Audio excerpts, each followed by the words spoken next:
roads. But, to speak practically and as a citizen, unlike those who call themselves no government men, I ask for, not at once no government, but at once a better government. Let every man make known what kind of government would command his respect, and that will be one step toward obtaining it. After all, the practical reason why, when the power is once in the hands of the people, a majority are permitted, and for a long period continue to rule, is not because they are most likely to be in the right, nor because this seems fairest to the minority, but because they are physically the strongest. But a government in which the majority rule in all cases cannot be based on justice, even as far as men understand it. Can there not be a government in which the majorities do not virtually decide right and wrong, but conscience? In which majorities decide only those questions to which the rule of expediency is applicable? Must the citizen ever for a moment, or in the least degree, resign his conscience to the legislator? Why has every man a conscience, then? I think we should be men first, and subjects afterward.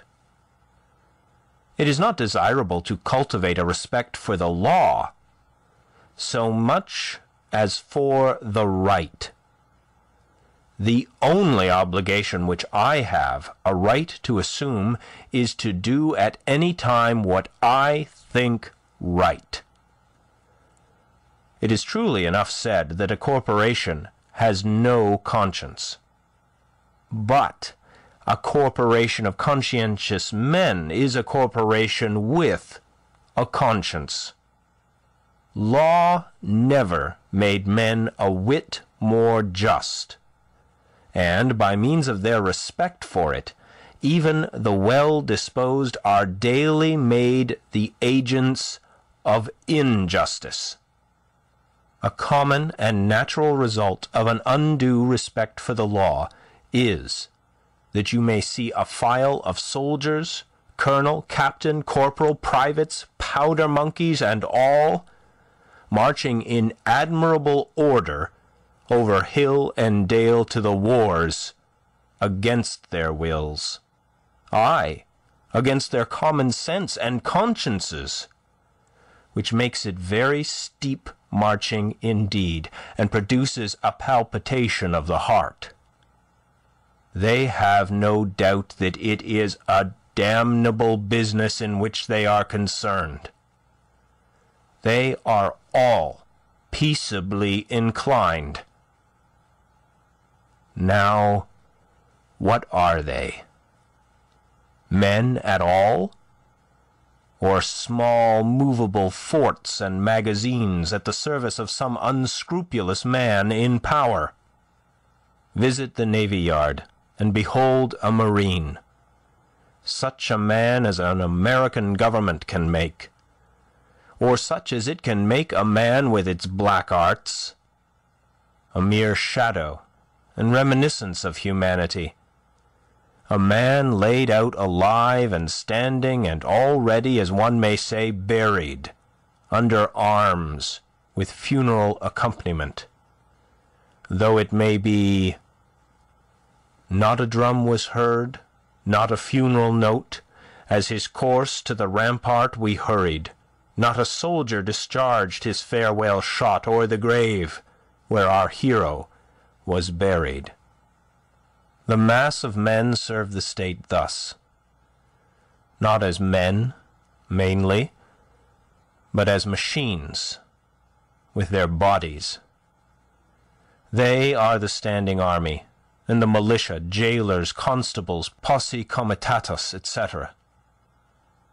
In most cases there is no free exercise whatever of the judgment or of the moral sense, but they put themselves on a level with wood and earth and stones. And wooden men can perhaps be manufactured that will serve the purpose as well. Such command no more respect than men of straw or a lump of dirt. They have the same sort of worth only as horses and dogs. Yet such as these even are commonly esteemed good citizens. Others, as most legislators, politicians, lawyers, ministers, and office holders, serve the state chiefly with their heads. And as they rarely make any moral distinctions, they are as likely to serve the devil, without intending it, as God. A very few, as heroes, patriots, martyrs, reformers in the great sense, and men, serve the state with their consciences also, and so necessarily resist it for the most part. And they are commonly treated as enemies by it. A wise man will only be useful as a man, and will not submit to be clay, and stop a hole to keep the wind away, but leave that office to his dust at least. I am too high-born to be propertied, to be a second at control, or useful serving man and instrument to any sovereign state throughout the world. He who gives himself entirely to his fellow men appears to them useless and selfish, but he who gives himself partially to them is pronounced a benefactor and philanthropist. How does it become a man to behave toward the American government today? I answer that he cannot, without disgrace, be associated with it. I cannot, for an instant, recognize that political organization as my government, which is the slave's government also. All men recognize the right of revolution. That is, the right to refuse allegiance to and to resist the government, when its tyranny or its inefficiency are great and unendurable. But almost all say that such is not the case now. But such was the case, they think, in the Revolution of '75. If one were to tell me that this was a bad government because it taxed certain foreign commodities brought to its ports, it is most probable that I should not make an ado about it, for I can do without them. All machines have their friction, and possibly this does enough good to counterbalance the evil. At any rate, it is a greater evil to make a stir about it. But when the friction comes to have its machine, and oppression and robbery are organized, I say, let us not have such a machine any longer. In other words, when a sixth of the population of a nation which has undertaken to be the refuge of liberty are slaves, and a whole country is unjustly overrun and conquered by a foreign army and subjected to military law, I think that it is not too soon for honest men to rebel and revolutionize. What makes this duty the more urgent is that fact that the country so overrun is not our own, but ours is the invading army. Paley, a common authority with many on moral questions, in his chapter on the duty of submission to civil government, resolves all civil obligation into expediency, and he proceeds to say that so long as the interest of the whole society requires it, that is, so long as the established government cannot be resisted or changed without public inconvenience, It is the will of God that the established government be obeyed, and no longer. This principle being admitted, the justice of every particular case of resistance is reduced to a computation of the quantity of the danger and grievance on the one side, and of the probability and expense of redressing it on the other. Of this, he says, every man shall judge for himself. But Paley appears never to have contemplated those cases to which the rule of expediency does not apply, in which a people, as well as an individual, must do justice, cost what it may. If I have unjustly wrested a plank from a drowning man, I must restore it to him, though I drown myself. This, according to Paley, would be inconvenient. But he that would save his life in such a case shall lose it. This people must cease to hold slaves, and to make war on Mexico, though it cost them their existence as a people. In their practice, nations agree with Paley. But does anyone think that Massachusetts does exactly what is right at the present crisis? A drab of stat, a cloth and silver slut, to have her train borne up and her soul trail i' the dirt. Practically speaking, the opponents to a reform in Massachusetts are not 100,000 politicians at the South, but 100,000 merchants and farmers here, who are more interested in commerce and agriculture than they are in humanity, and are not prepared to do justice to the slave and to Mexico, cost what it may. I quarrel not with far-off foes, but with those who, near at home, cooperate with and do the bidding of those far away, and without whom the latter would be harmless. We are accustomed to say that the mass of men are unprepared. But improvement is slow, because the few are not as materially wiser or better than the many. It is not so important that many should be good as you, as that there be some absolute goodness somewhere, for that will leaven the whole lump. There are thousands who are, in opinion, opposed to slavery and to the war, who yet, in effect, do nothing to put an end to them, who, esteeming themselves children of Washington and Franklin, sit down with their hands in their pockets, and say that they know not what to do, and do nothing, who even postpone the question of freedom to the question of free trade, and quietly read the prices, current along with the latest advices from Mexico after dinner, and it may be fall asleep over them both. What is the price current of an honest man and patriot today?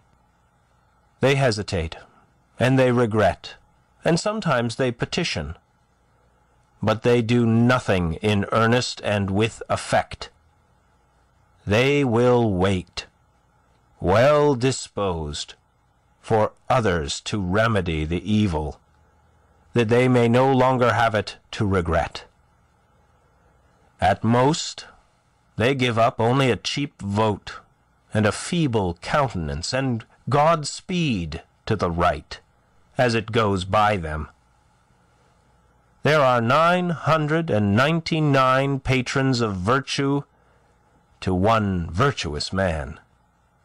But it is easier to deal with the real possessor of a thing than with the temporary guardian of it. All voting is a sort of gaming, like checkers or backgammon, with a slight moral tinge to it, a playing with right and wrong, with moral questions, and betting naturally accompanies it. The character of the voters is not staked. I cast my vote perchance as I think right, but I am not vitally concerned that that right should prevail. I am willing to leave it to the majority. Its obligation, therefore, never exceeds that of expediency. Even voting for the right is doing nothing for it. It is only expressing to men feebly your desire that it should prevail.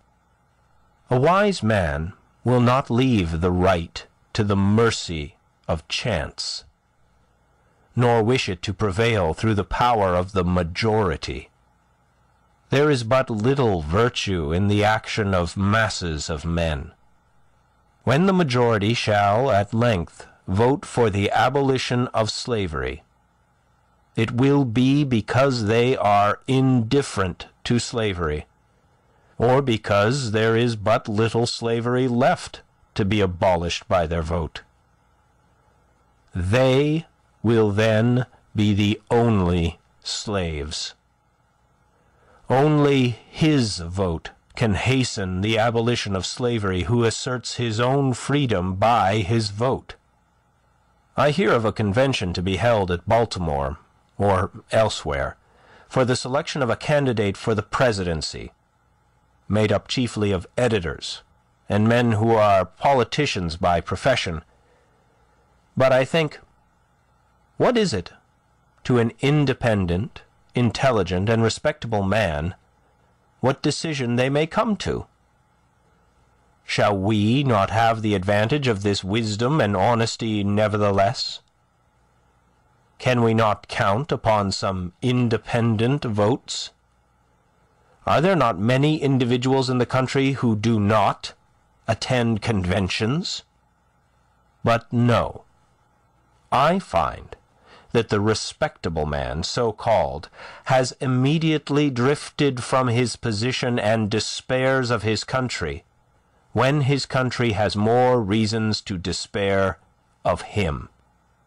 He forthwith adopts one of the candidates thus selected as the only available one, thus proving that he is himself available for any purposes of the demagogue. His vote is of no more worth than that of any unprincipled foreigner or hireling native who may have been bought. Oh, for a man who is a man, and, as my neighbor says, has a bone in his back which you cannot pass your hand through. Our statistics are at fault. The population has been returned too large.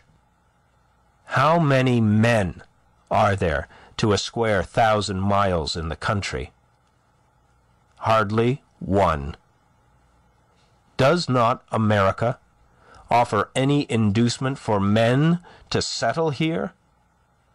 The American has dwindled into an odd fellow, one who may be known by the development of his organ of gregariousness, and a manifest lack of intellect and cheerful self-reliance, whose first and chief concern on coming into the world is to see that the almshouses are in good repair, and, before yet he has lawfully donned the virile garb, to collect a fund to the support of the widows and orphans that may be, who, in short, ventures to live only by the aid of the mutual insurance company, which is promised to bury him decently. It is not a man's duty as a matter of course to devote himself to the eradication of any, even to most enormous wrong. He may still properly have other concerns to engage him, but it is his duty, at least, to wash his hands of it, and if he gives it no thought longer, not to give it practically his support. If I devote myself to other pursuits and contemplations, I must first see, at least, that I do not pursue them sitting upon another man's shoulders. I must get off him first, that he may pursue his contemplations too. See what gross inconsistency is tolerated?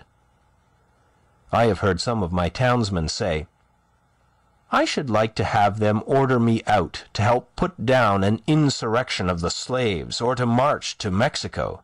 See if I would go."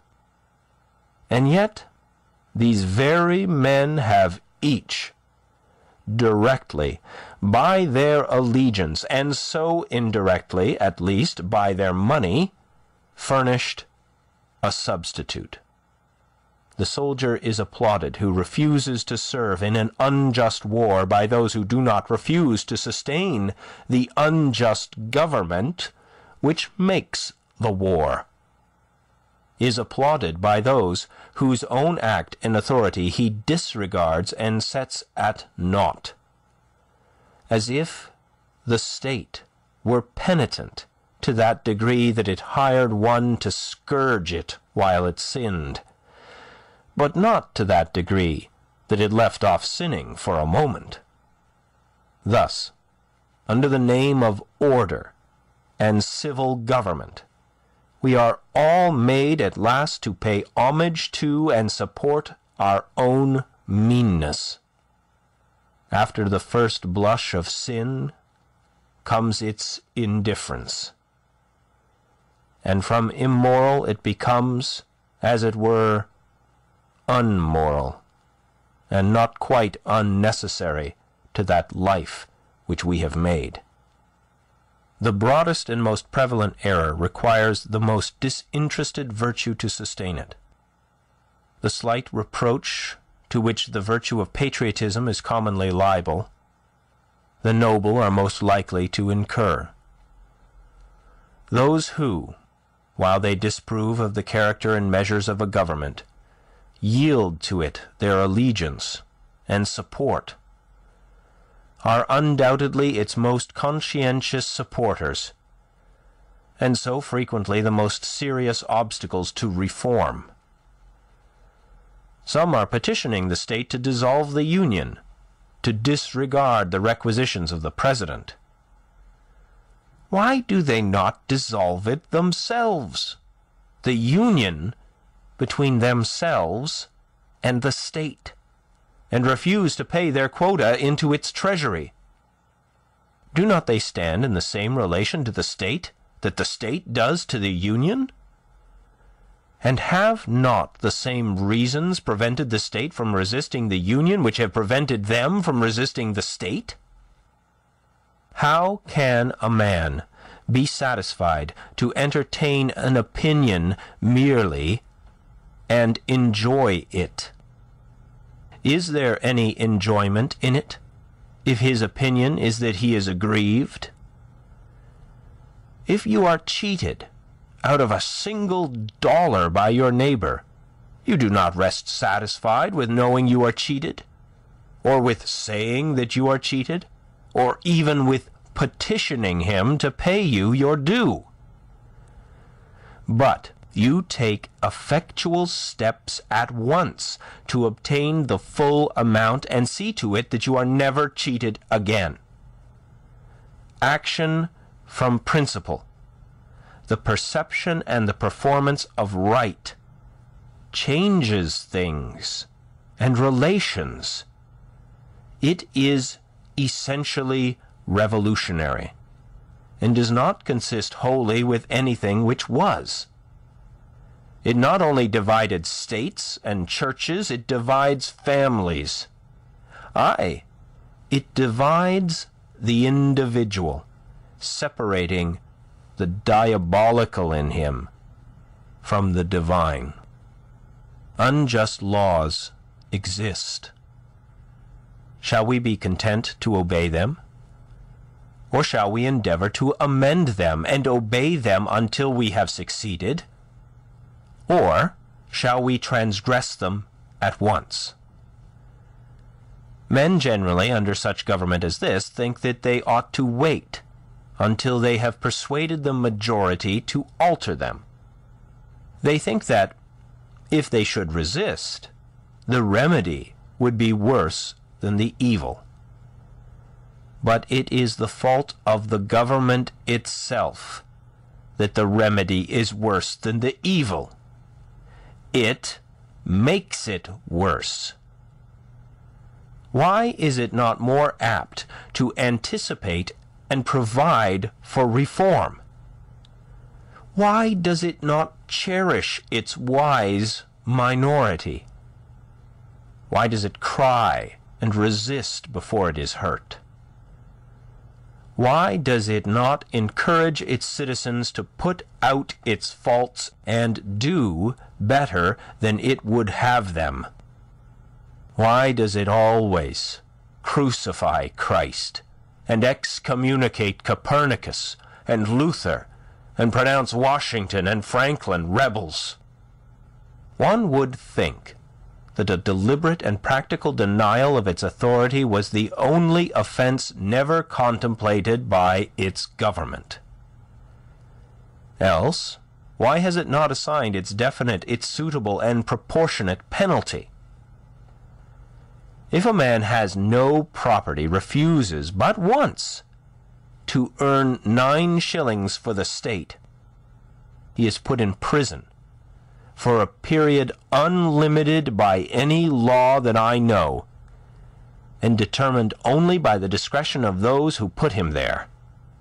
But if he should steal 90 times 9 shillings from the state, he is soon permitted to go at large again. If the injustice is part of the necessary friction of the machine of government, let it go.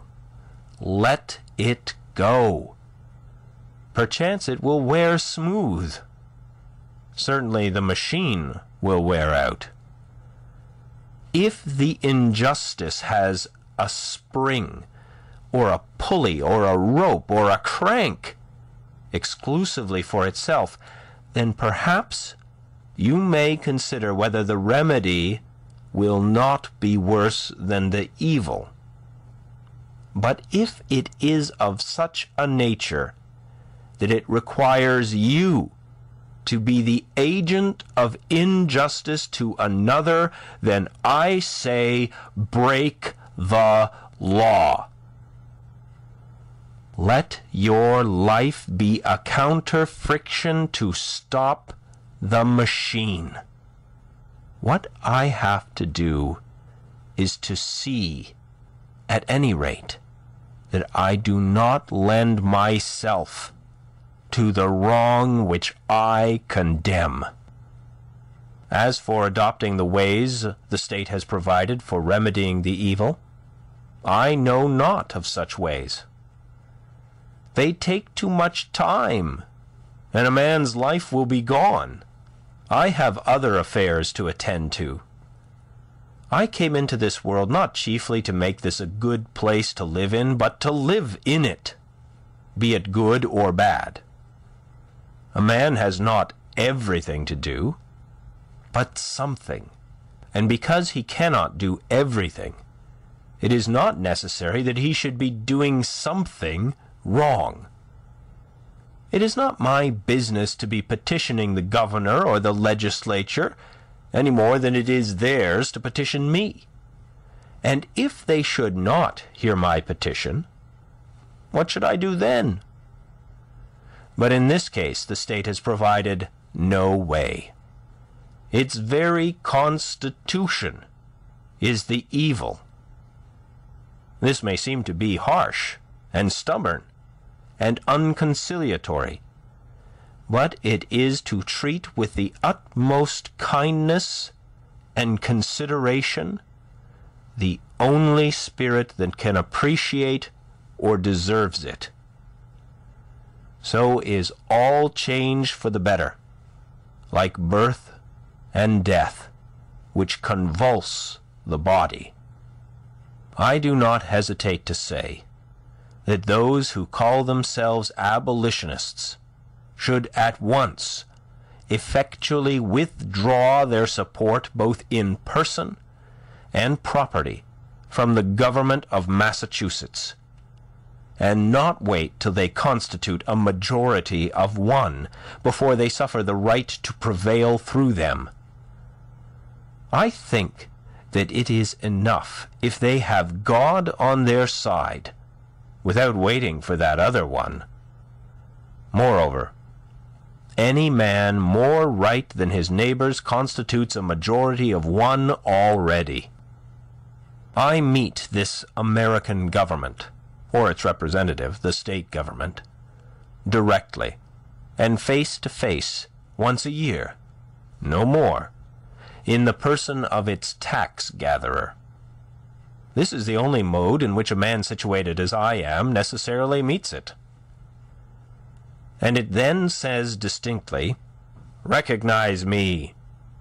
And the simplest, the most effectual, and in the present posture of affairs, the indispensablest mode of treating with it on this head, of expressing your little satisfaction with and love for it, is to deny it then. My civil neighbor, the tax gatherer, is the very man I have to deal with. For it is, after all, with men, and not with parchment, that I quarrel. And he has voluntarily chosen to be an agent of the government. How shall he ever know well that he is and does as an officer of the government, or as a man, until he is obligated to consider whether he will treat me, his neighbor, for whom he has respect as a neighbor and well-disposed man, or as a maniac and disturber of the peace, and see if he can get over this obstruction to his neighborliness without a ruder and more impetuous thought or speech corresponding with his action.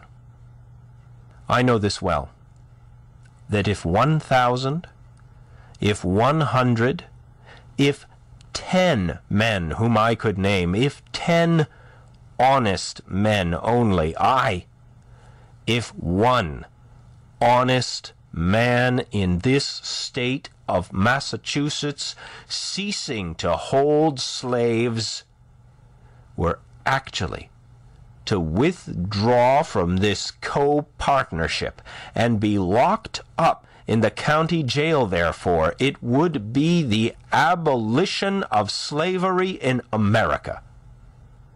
For it matters not how small the beginning may seem to be. What is once well done is done forever. But we love better to talk about it. That, we say, is our mission. Reform keeps many scores of newspapers in its service, but not one man. If my esteemed neighbor, the state's ambassador, who will devote his days to the settlement of the question of human rights in the council chamber, instead of being threatened with the prisons of Carolina, were to sit down the prisoner of Massachusetts, that state which is so anxious to foist the sin of slavery upon her sister, though at present she can discover only an act of inhospitality to be the ground of a quarrel with her, the legislature would not wholly waive the subject of the following winter. Under a government which imprisons unjustly, the true place for a just man is also a prison. The proper place today, the only place which Massachusetts has provided for her freer and less despondent spirits, is in her prisons, to be put out and locked out of the state by her own act, as they have already put themselves out by their principles. It is there that the fugitive slave and the Mexican prisoner on parole and the Indian come to plead the wrongs of his race should find them. On that separate but more free and honorable ground, where the state places those who are not with her, but against her, the only house in a slave state in which a free man can abide with honor. If any think that their influence would be lost there, and their voices no longer afflict the ear of the state, that they would not be as an enemy within its walls, they do not know by how much truth is stronger than error, nor how much more eloquently and effectively he can combat injustice who has experienced a little in his own person. Cast your whole vote, not a strip of paper merely, but your whole influence. A minority is powerless while it conforms to the majority. It is not even a minority then, but it is irresistible when it clogs by its whole weight. If the alternative is to keep all just men in prison, or give up war and slavery, the state will not hesitate which to choose. If 1,000 men were not to pay their tax bills this year, that would not be a violent and bloody measure, as it would be to pay them, and enable the state to commit violence and shed innocent blood.